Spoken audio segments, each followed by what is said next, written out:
So akaenda akakaa huko for long. So I just wanted to call his mom and tell his mom, hey, wait, Martin has been kidnapped. And we were just like, wow, this thing is actually happening now.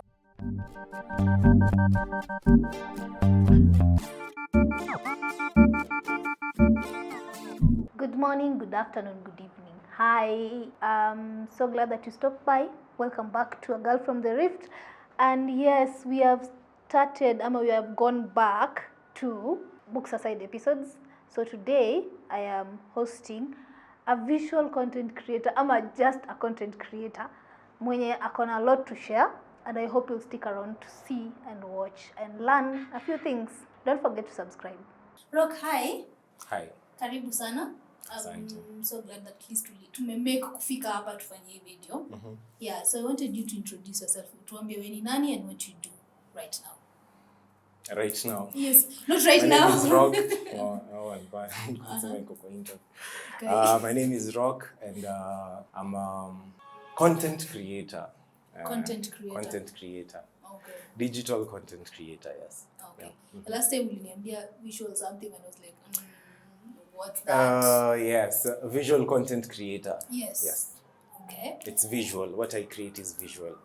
Yeah. All right. So basically, my video, nini. Mapicha.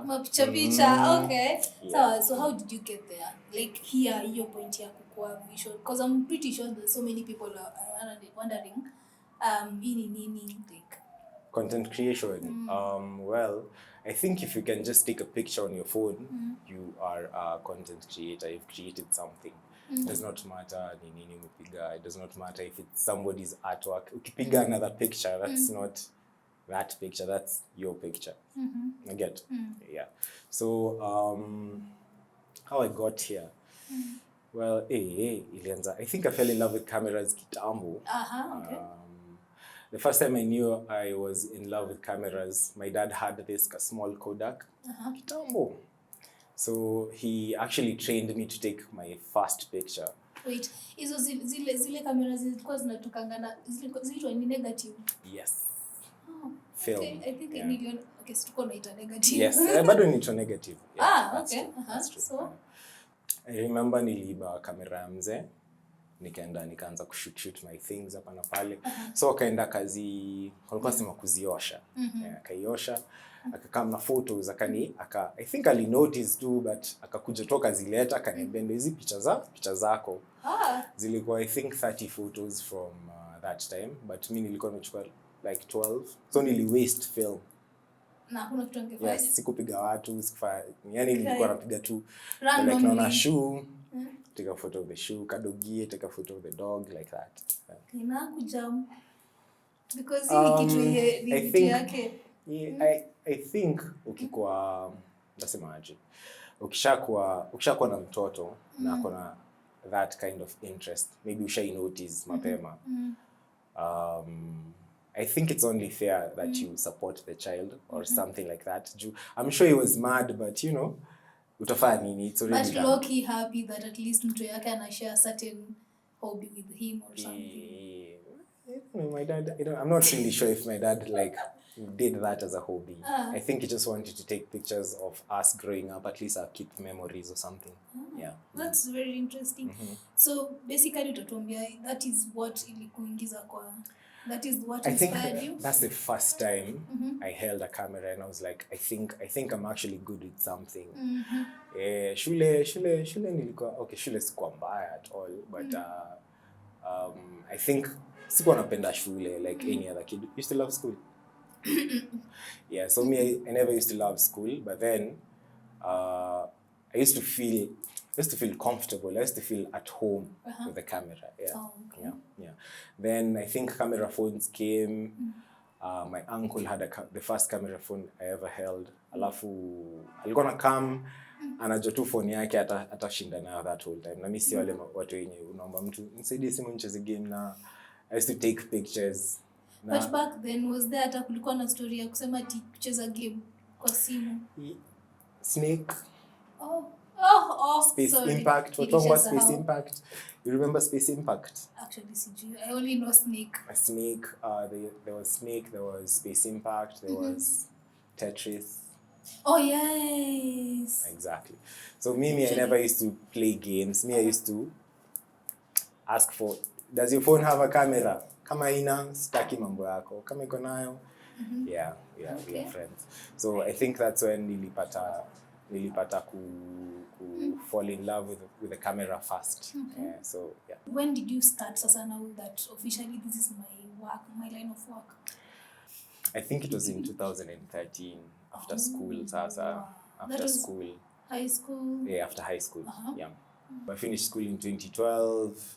Then in 2013, at school by the way, I used to shoot. There were these events called Daylight Insomnia. Remember Daylight Insomnia?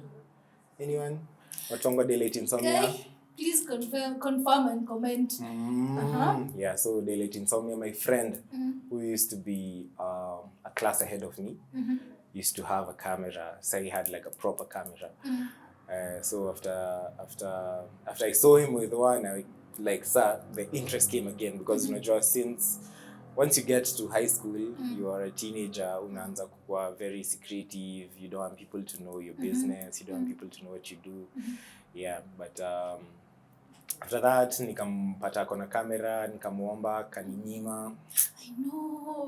I know. But right now he's a big shot photographer, to be honest. But we are friends now. We are friends. I'll not mention names. So after that, that's when I was hiring a camera from a friend. I used to hire a camera for like 500 shillings a day. Alafu najua you're still hata bado sikuwa na ID after school. So I used to save pocket money. Yeah. So that's when I knew that I'm actually hiring a camera not for business, just for practice too. Yeah. Yani so you're digging into your pockets. Utumizo pesa, you just do for practice. For practice. Yes. Okay. So from at what point like you got now that I'm serious taking my first client? So this is a very funny story. Tulikuwa me and my friend Moas. I do the dreadlocks. I think you've seen him somewhere. I think yes, so. You probably have. So Moas and I, and there was another guy called Pyrex, God rest his soul. Pyrex used to be a very good singer. A very good singer. And at this time, the guy used to hire the camera from alikuwa travel. So he used to shoot music videos using my mother's phone. Yes. Wow. Yes. So we shot like 3 music videos, then one made it to TV. Wow. Then we were just like, wow, this thing is actually happening now. So we decided that, hey, Niaje, you're going to do this. You're going to really, really do this, really push it. After the guy who played the music video, up to now does not believe that we shot that thing on a phone. Yeah, so that song you got around, like, is there somewhere we can watch it? Yes, it's on YouTube. Okay. I'll put the link. You give me the link again. Nitakupa linki. Yeah. That's interesting. Yes, it's very interesting. So after, imagine you're still a teenager and you're watching a video you created on a phone, but you cannot tell your mom because you stole the phone because alikuwa nafua pale nje, then you just stole it for an hour, mkaenda mkashoot music video, mkakamuka edit haraka. Yeah, so hapo ndio the first place nilikuwa like, this can actually work. Yeah. Let me ask you, umesema mlichukua phone mka edit. How did you learn that? Like mpaka ukajua like we edit this? Well, so immediately after while tulikuwa I also create music. So wakati tulikuwa tuna create music, we used to have like a group. Then we discovered that we only had so many audios, we don't have videos. So what we did, we just decided that we're going to use whatever we have to shoot, then try and make videos so that we can get played. But back then, we never, social media wasn't that popular. Yeah. So we only depended on the mainstream media, TV and radio, right? So we had a few songs being played on radio, but we did not have any song on TV. We wanted to see ourselves. So that's when I decided that I will take a step back in creating music myself. Alafu, I just concentrate on the back end. Yeah. Well, that's interesting. So like when you mlikuwa mnafanya kazi na hao wote, the people you were shooting with, the people that you started, and where are they now? Are they still in music? Okay, Pyrex actually passed in 2019. Sorry. That was but Moas is still around. Paths changed, different paths. You grow up, you choose different paths. But some of them are actually still doing music. As for me, I decided I'm not going to go back to music because I realized that I actually fell in love with this thing completely, 100%. That's creating videos, creating visual stories and stuff like that. Yeah. So most of them are actually doing it. Some of them are really popular right now. Nafurahia sana when I hear that, hey, I'm seeing them on TV, the trend and stuff like that. Some have families now and things like that. So things have changed. Yeah. I'm really glad to hear you talk about your friends like that, and then where like you're proud of their journeys and your journey too. Yeah. Another question that this is just so random. Like majority of these people who are behind the cameras, photographers, videographers, they are camera shy. Where uko shy? Niko shy, ni venye tu najikaza, napambana. Yeah, inakuanga hivyo, but sometimes it's because they are so used to seeing people's imperfections to the point that I think they are insecure of their own. Yes. Yeah. Oh, wow. Kuna camera guy pale nyuma amesema yes, that point is perfect. Okay, let me ask you. There are a lot of people, like, for instance, that I'm meaning myself. We are doing a lot of videos. We are doing a lot of photography. Yeah, like everybody's trying in their own way. What would you say are the things that you may notice? What wanafanyanga and you feel like, no, that's so wrong? I think with social media, so you're creating content for social media. Yes. I think there's nothing wrong until you try to become someone you're not. That's because how long can you keep it up? How long can you keep it up? So I don't think there's anyone that can be chiri better than you. Yes. There's no one. So I think when people start to, and don't get it twisted, kuna watu wenye wanafanya parodies, they make music imitating other people, and you can actually keep that up because this person will always continue making music, but don't try to be like so and so. Try and forge your own path. They say that a man who walks in another man's footsteps never makes his own. So yeah. Okay, let me ask you another thing. Like you said you started out ukatumia simu. At what point did you do it professionally, like acquire the gadgets, and how much and what skills? Unaweza sema ulikuwa umefika hapo ukasema okay, now this is where I can venture into doing a full-time professional thing. Yeah. Well, I give me a minute. I don't know. There's one thing. They say do what you love and you'll never have to work a day in your life. Right? True. So for me, even the transition nowadays, I usually shoot with my phone.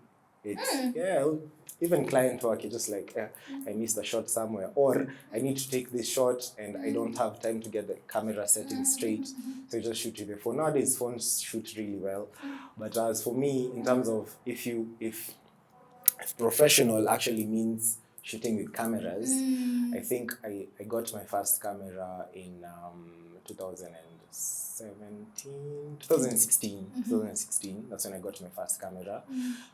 We got a gig, my friend and I, Mato, shout out to Mato, Martin's Clip.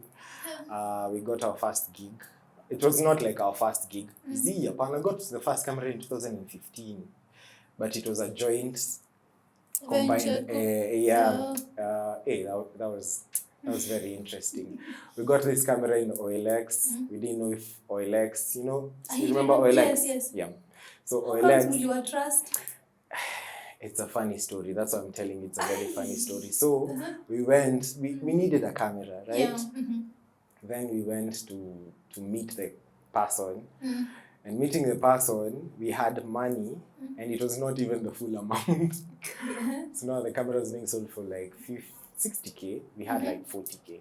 So Wow. we were young. I think I was 19. Yeah, no, not really 19. I was 18. Yeah. Wow. 19. Yeah, I was 19 because it was 2015. Yeah. So we went. Full confidence, not enough money.